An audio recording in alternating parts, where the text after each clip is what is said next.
featuring the people who make York special. It's the warmness and it's the humour. The people who make it. The people who work in the factory are very, very proud of the fact that this is the home of KitKat. And the organisation's doing amazing things. A fair number of women say that Kira has saved their lives, so we know we make a big difference. From tourism and history to business, charity and the arts. We are as equally important in the history of this country as London is and as Oxford is. I love the idea that York becomes the UK's alternative to London. This is Between These Walls, a podcast for York with Sophie Hudson. Have you ever walked through York and noticed that delicious sweet chocolate smell? Well, that smell represents a vast production line with a 2,000 strong workforce right here in the city, producing some of the world's most recognised and loved chocolate bars. That's right, the smell is in fact KitKats, Yorkies, Milky Bars, Aeros and Polos, which are all made right here in York. Nestlé has been a huge part of York's rich chocolate history since the late 80s, but its factory site on Haxby Road is also a global epicentre of Nestlé's product development and innovation. I went along to Nestlé to meet with Matt Evans.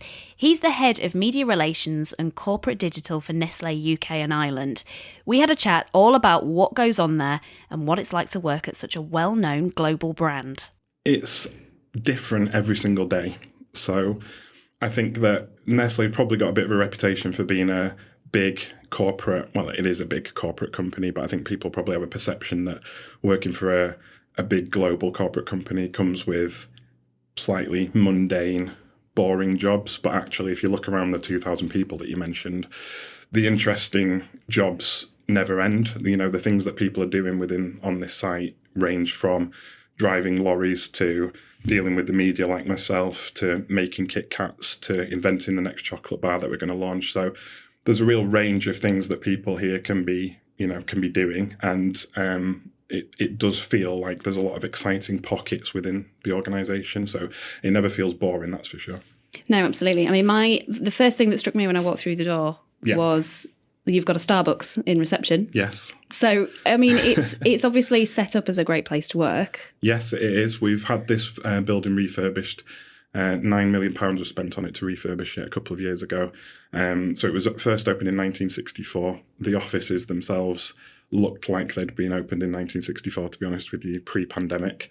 So it has just been rekitted out, but now it's we called it an office of the future, and it feels like it and looks like it. And the Starbucks is because Starbucks are part of a global coffee alliance that Nestlé's part of. So we have Nescafe, Nespresso and Starbucks. Those three brands we sell under, and ultimately it's the biggest coffee company in the world. Let's talk a little bit about your job. I really want to kind of get under the skin of what you do, because of it being sort of head of comms. Yeah. That's a big responsibility for such a global brand. You've promoted me a little bit. Sorry, because for UK, isn't it? I'm head of media relations, so I look after kind of the external side of things. So I work on a leadership team, which also looks after internal communication, so what we deal with our employees. Head of sustainability, who's in charge of making sure that our operations are ever more sustainable, and kind of the stakeholder engagement that goes along with that. Our head of public affairs, who looks after government relations, and then ultimately we all report into a director of communications. My role is really to deal with incoming media inquiries. So we have a team, a press office team, who are doing that on a daily basis.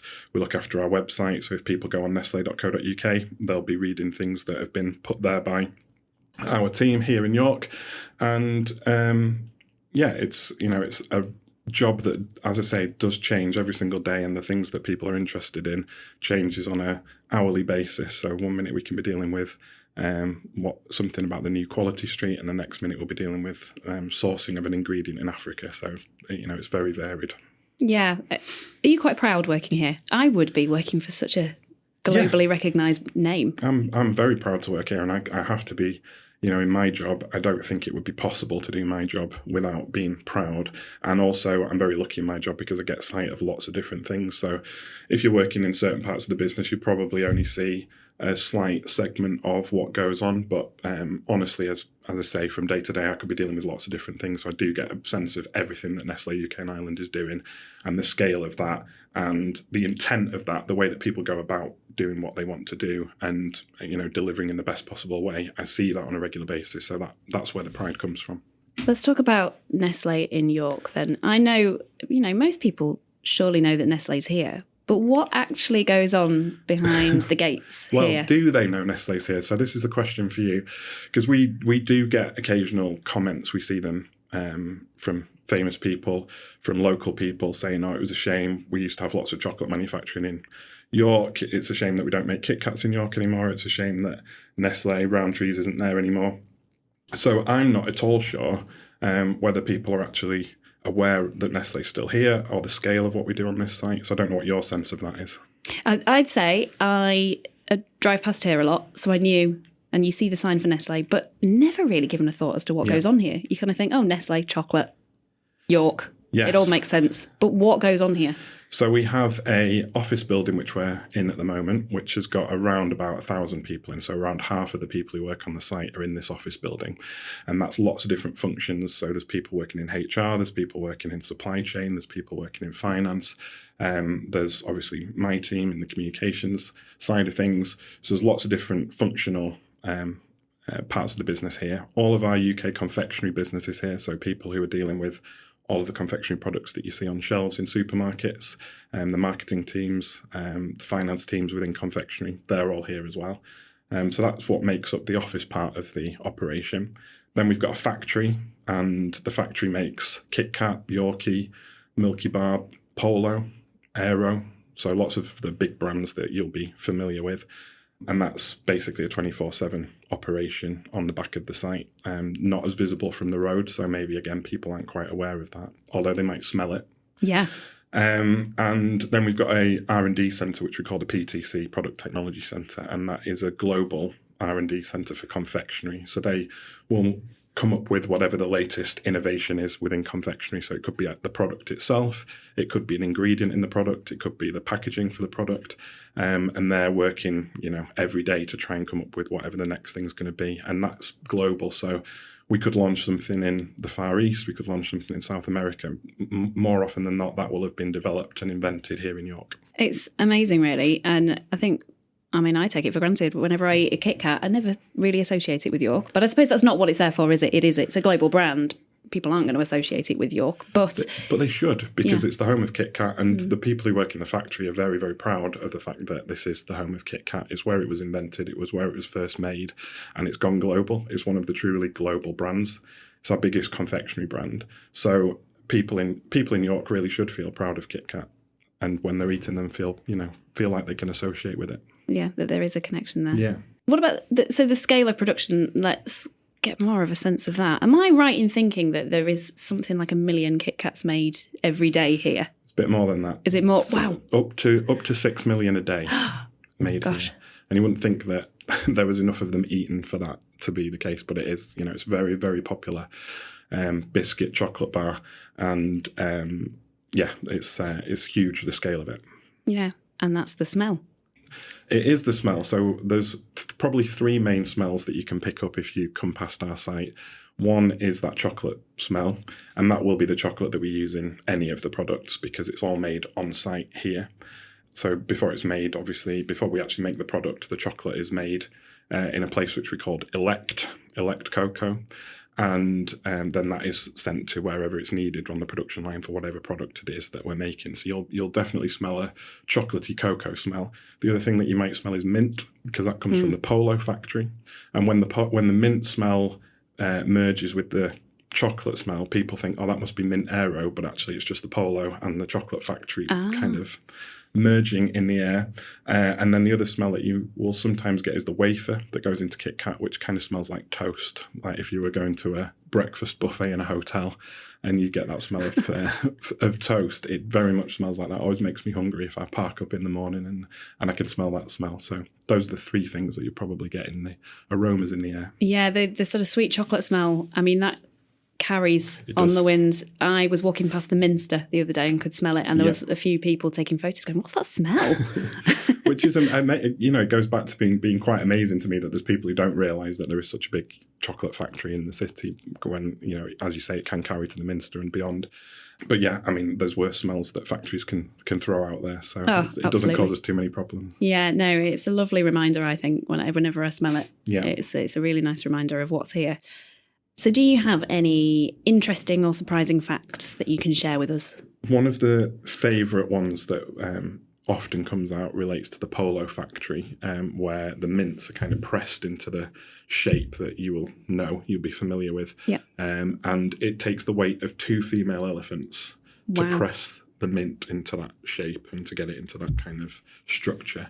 So it's a big force that's required. I like how specific you are with the female elephants. Yeah. Well, I also have asked that very same question. How different can it be? But yes, apparently if it was 2 male elephants, that'd be too much force. Right, okay. So it's very much 2 female elephants.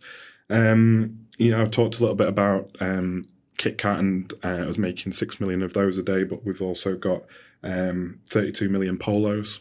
Individual mints, 4 million Yorkie bars, 1.9 billion individual Milky Bar buttons, so the little buttons that you get in the bags. And overall, that ladders up to 26 products that are made on site here in 180 different packs. So again, that gives you a sense of the scale of what's manufactured here. It's vast, isn't it? Yes. Can I live here? Can I move in? By all means, we'd love to have you, Sophie.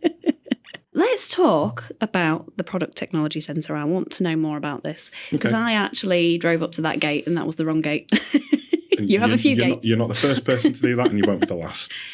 Let's talk about that because Yes. it sounds really interesting, and because this is kind of a global centre of innovation for Nestlé, isn't it? Yeah, as I say, everything that they do in there is for the world. So most of the things they do in there actually will be for another market outside of the UK.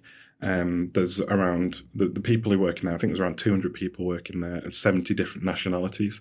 So they are experts from all around the world who have been gathered in York to develop the next great thing for confectionery. And some of the things that they're working on, will be big headline grabbing innovations, and other things will be tweaks and adjustments to products to make them better in some way. There's lots of different ways that could happen, and kind of naturally what they do has to be kept a secret. There's competitive advantage of having R&D at front and centre of what we do, and there's a lot of work that goes into securing patents for things that they've achieved within the Product Technology Centre. And that centre reports back to Switzerland, so it's not actually part of Nestlé UK and Ireland, it's part of Nestlé globally. And as a result, that centre, as I say, is then responsible for factories right across the world. And within the Product Technology Centre itself, there's a very, I say small, it's actually quite big. If I took you in there, you'd think it was big, but compared to an actual factory, it's fairly small. But they can replicate almost every process that we have in any confectionery factory in the world, so that small scale, they can make whatever product it is that they want to make and prove that it works before we upscale it to full manufacturing. So this isn't just about developing the products, it's also about the whole process as well that goes into That's right. manufacturing. That's right. And it's everything about the product as well. It's, how we use ingredients. It's how we package the product. It's end to end, really. It's really fascinating and really quite clever. And that's here in York. Here in York, yeah. Yeah. Yeah, another reason for us to be proud, I think. And what about the Insight and Learning Centre? Because this is another area as well. Yeah, so this is a bit smaller. But the point of the Insight and Learning Centre is really to be able to talk to people, including our customers, so, supermarket chains who will come and visit York and want to see what we're doing, to talk to them about what happens to our product once it's kind of left the factory.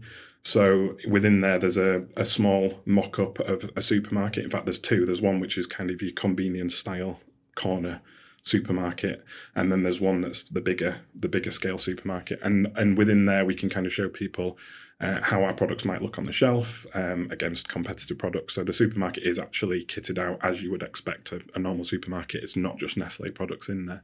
And then within there, there's also a mock-up of a house.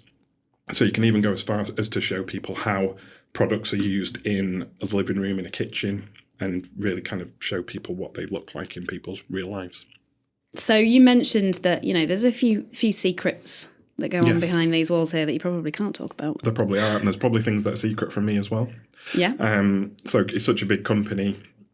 2,000 people on this site. There's 8,000 people in the UK, 275,000 people around the world. So there's no one person who knows everything that Nestlé knows, which brings with it its own challenges. But yes, by necessity, there are certain secrets that have to be kept. Is there any weird and wonderful products that you've heard that the Nestle has tried to develop here or has been testing that hasn't made it to market? The fact is there'll be loads, but the chances of me finding out about them are quite slim because I will probably be at the end of a process. They'll come to me and say, Matt, we've got this amazing new chocolate bar. We think that we should tell the world about it. And then fair enough, we'll go ahead and tell everyone. But there's stuff that doesn't quite work, probably doesn't reach my desk. I think the one that I would point to, which ultimately has been successful but took quite a lot of development, was a vegan version of the KitKat. Oh, wow. So there was a lot of discussion around, first of all, whether there was any real demand for a vegan KitKat, because obviously veganism's a trend and there are a growing number of vegans in the UK. But there was a question mark around, are there enough vegans and are there enough vegans who are interested in buying a KitKat to make a vegan version of it? And then once you've decided, yes, okay, it's worth having a go with a vegan KitKat, the question becomes how on earth do you make one? Because not only do you have to just, structurally be able to create a KitKat with a vegan version of the chocolate with some sort of substitute for the milk, you also then have to be able to make it taste something like a KitKat to the point where people will think, well, this is, it fits the brand, it's good enough quality. So there was an awful lot of work that went on in the Product Technology Centre to make that happen. And then eventually it did, and it became, instantly popular. People loved it. And there'll be people who turned vegan later in life who thought they'd never have a KitKat again, and all of a sudden they could. So that one's been successful, but it wasn't immediately successful. It took an awful lot of work to get it to where it is now. You mentioned there about when things appear on your desk. So are you kind of like the last to know and hear about things when products are developed? I wouldn't say the last to know, but I'm at the end of the process because I'm here to tell people about the stuff that we're doing. Yeah. So yeah, and Nestle, one of the things that I will give you an insight about Nestle is it's a very perfectionist organisation. We don't like to tell people about things until we think that they're absolutely spot on and they're absolutely perfect, which is one of the reasons I can't tell you about anything that they might be trialling in the Product Technology Centre at the moment, because it'll be, well, this isn't quite ready for us to tell anyone about it yet, so let's keep it under wraps. So yeah, things will generally be fully formed before I'm dealing with them. It very much reminds me of Charlie in the Chocolate Factory, not letting the what was it, the everlasting gobstopper out. Everlasting gobstopper. Well, the Product Technology Centre is the part of the business that's most like Wonka, but if you go in there, it does. It's very, very nice, but it does just look like an office. Yeah. It's not. There's no rivers of chocolate or anything like that, unfortunately. No fizzy Liston gas.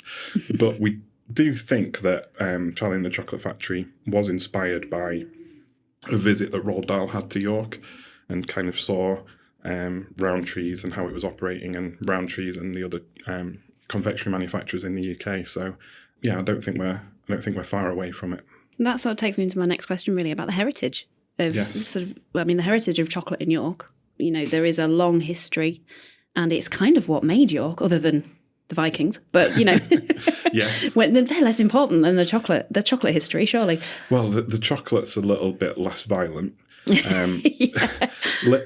literally, because it was founded by Quakers, so it was a very peace-loving movement that brought up chocolate in York, and the history is absolutely fascinating.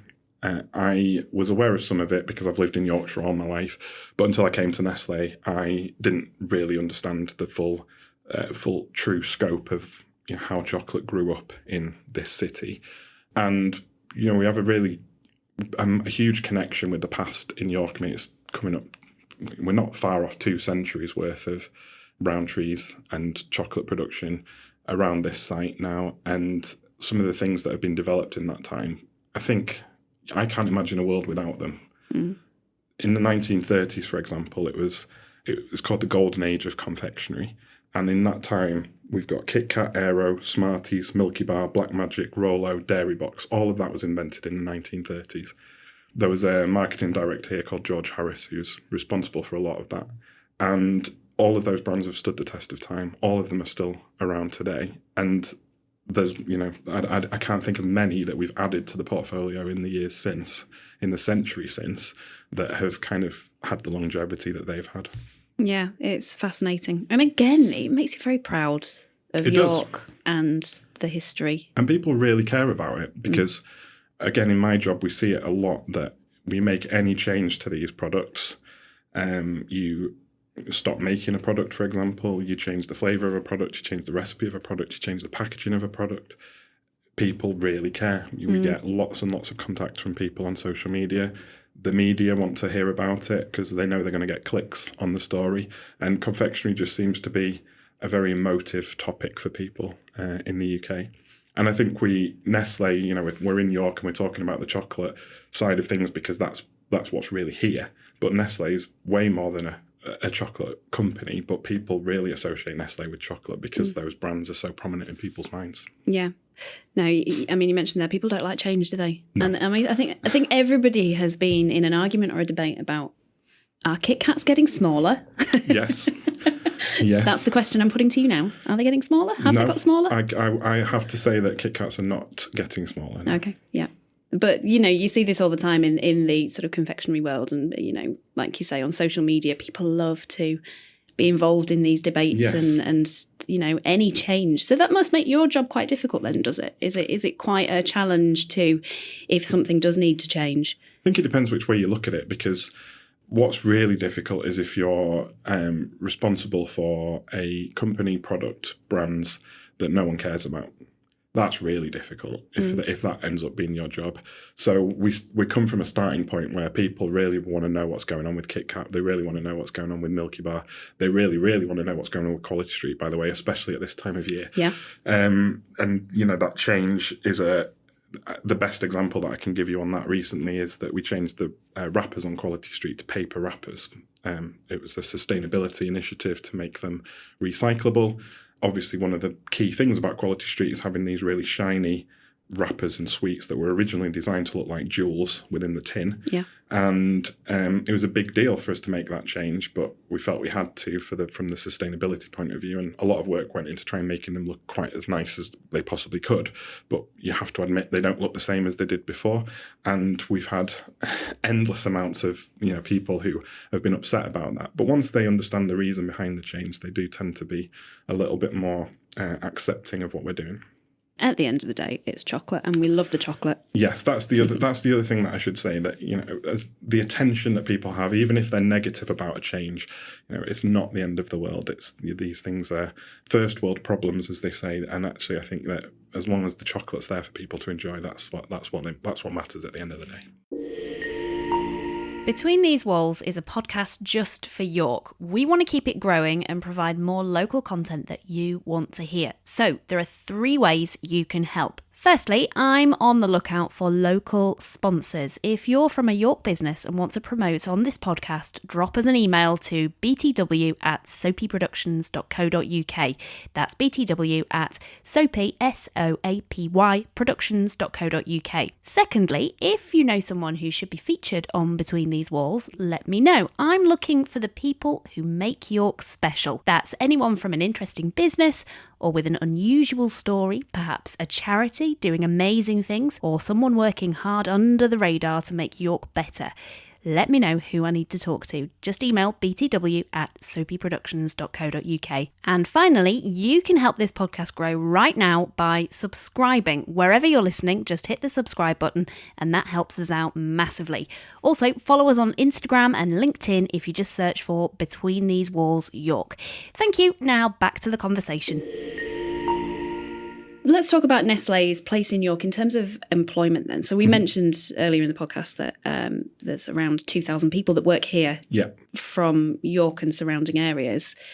How important is that? I mean, for the people of York, it's a huge asset to have such a huge employer here. Yeah, and we're very proud of it. I mean, we've talked about the history that's been here. So there's been employment on this site since 1890, and before that, Nestlé's been the owner of this business since 1988, and there's a number of people here who are very proud to work for Nestlé, and have long and really successful careers with Nestle. It's amazing how many people from York end up working in other parts of the world as a result of working for Nestle. So I think you could probably go to most countries in the world and go to their Nestle headquarters and find somebody who is from York because they joined Nestle and then found a career which ended up with them working in Sydney or Paris or wherever, or in Vevey in Switzerland, where our headquarters is. It's quite it's a company where the opportunities are almost endless. And assuming it brings a lot of people to York as well. A lot of families will move here because of their employment. As I say, the Product Technology Centre is the one where that happens most because they have very skilled jobs in their very scientific requirements. So people from sites all over the world come and work there, and as I say, 70 different nationalities there.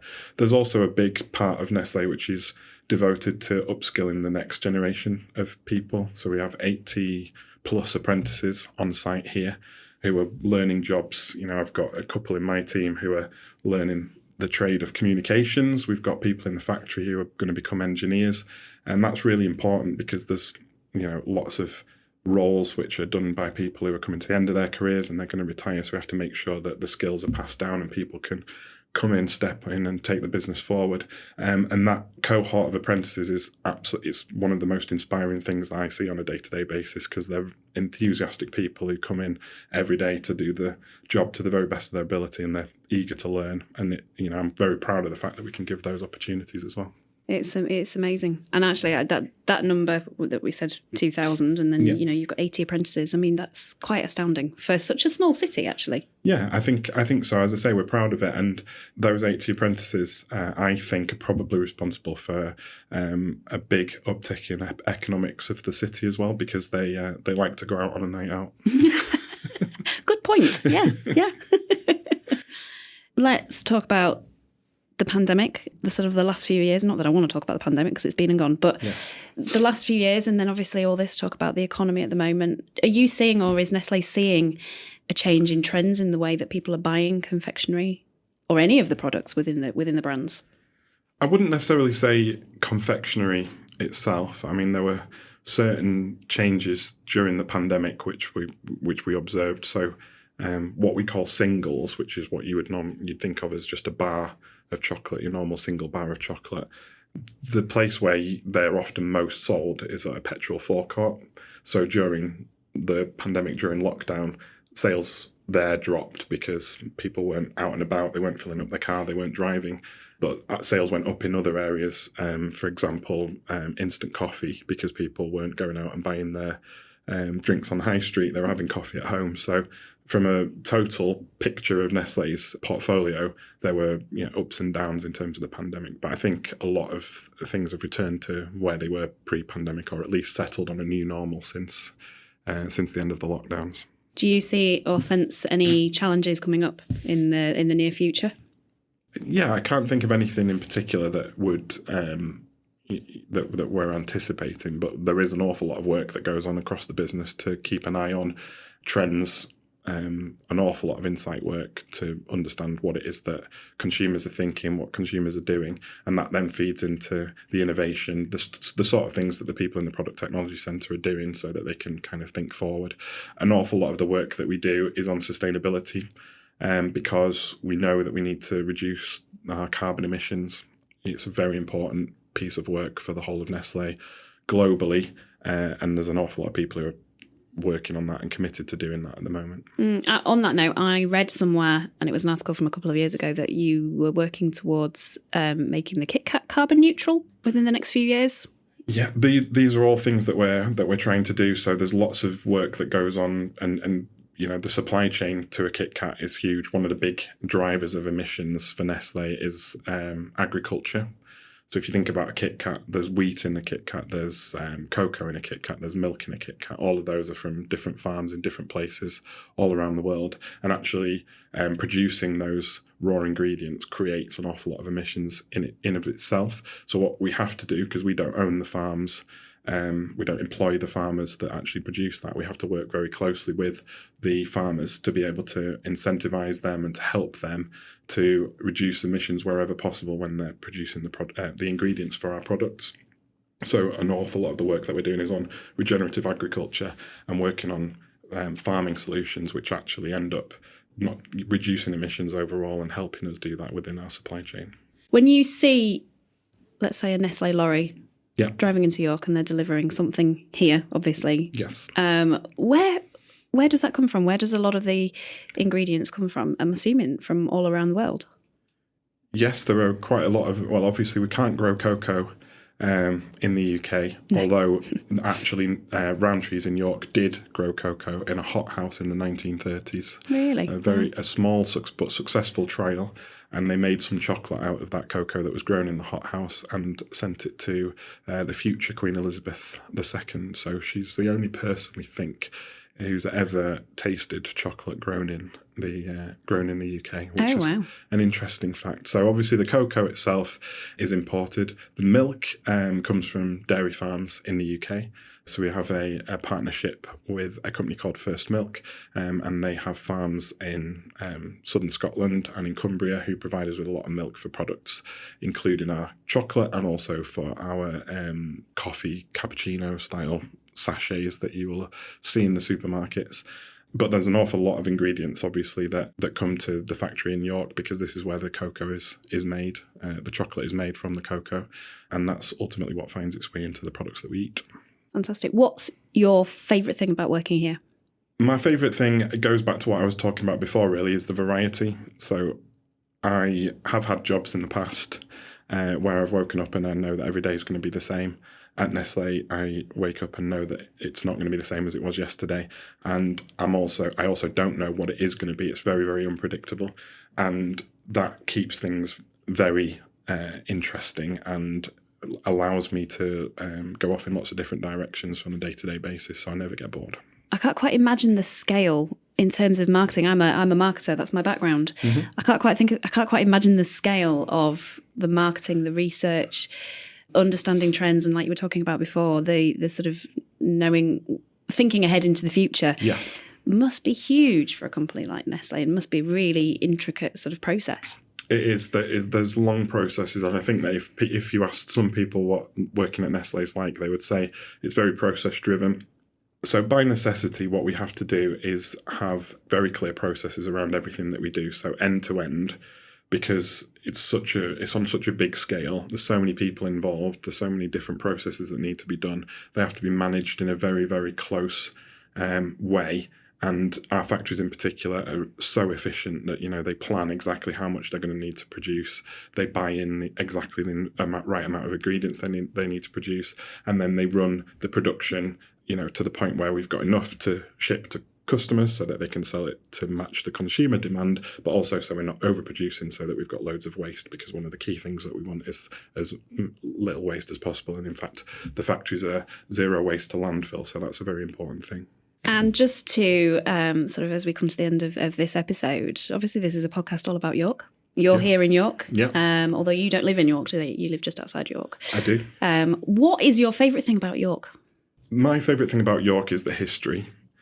We talked about the history of chocolate. We've talked about the history of Nestlé and Rowntree's, but it goes way, way beyond that. We've also talked about the Vikings, but again, it goes way beyond that. I actually came to the University of York and did a history degree, so it's a passion of mine. We had seminars in King's Manor. We, learned about the local history. Even going back to primary school, we learned about the local history of the area, and it's kind of endless, really. You could spend your whole life trying to understand how York was built, how it grew up, and the different stages of the city. And what you've ended up with is a really beautiful city to live in, a beautiful city to work in, and something that, is really a magnet for tourists. And I can completely see why, because it's so varied. There's so many different things that you can dig into. And I think that is the history that York is built on, really. If you wanted to ask me what I would change about York, it would be the traffic. Yeah, sadly. Yeah, I'd agree. But other than that, it's a pretty perfect place. It does get quite congested around here as well. Now, is that Nestlé's fault? I would argue not. We have one of the things I should have mentioned actually is that on site we have all of our logistics kind of management. So where our trucks go to and from, and we've got a transport hub. So they look at where trucks are, where they need to go, plotting their routes and everything, and monitoring where they've gone. So again, that's all managed in a very careful way. So I wouldn't say that it was Nestle that was creating too much of the traffic, but it would be nice to have it would be nice to be able to drive into the centre of York a bit easily, I admit. I'm sure you're not the only person who thinks that. We're not going to dive into that. And finally, my final question to you. If anybody was thinking about a career with Nestle, what would your recommendations and advice be to them? My advice would be to go for it, for sure, because I think that Nestle's got so much to offer, and once you've got into the door, there's almost endless opportunities for where you could go with your career. I would say not to think too much about the type of work that you want to do and think about the skills that you have, because again, until you get inside Nestle, you don't realise what types of jobs are available. So it's really about digging into what you like, digging into what you can do, digging into what you can learn. We've got awful lots of learning and development opportunities within Nestle. And then once you're here, the culture is very open to directing people in the way that they want to in their career, and that can change over time. So if you've done 5 years doing one job and decide you want to try something else, then Nestle will be very, very supportive to try and help you, guide you into whatever it is that you're interested in doing. So yeah, I would say don't hesitate and come and talk to us. Absolutely. Well, Matt, thank you so much. It's been so interesting. Thank you for having me. Like I said at the beginning, I feel very lucky to be here, but you're here every day, so you're the lucky one, I would say. Thank you very much. Thank you so much. This is a Soapy Productions podcast.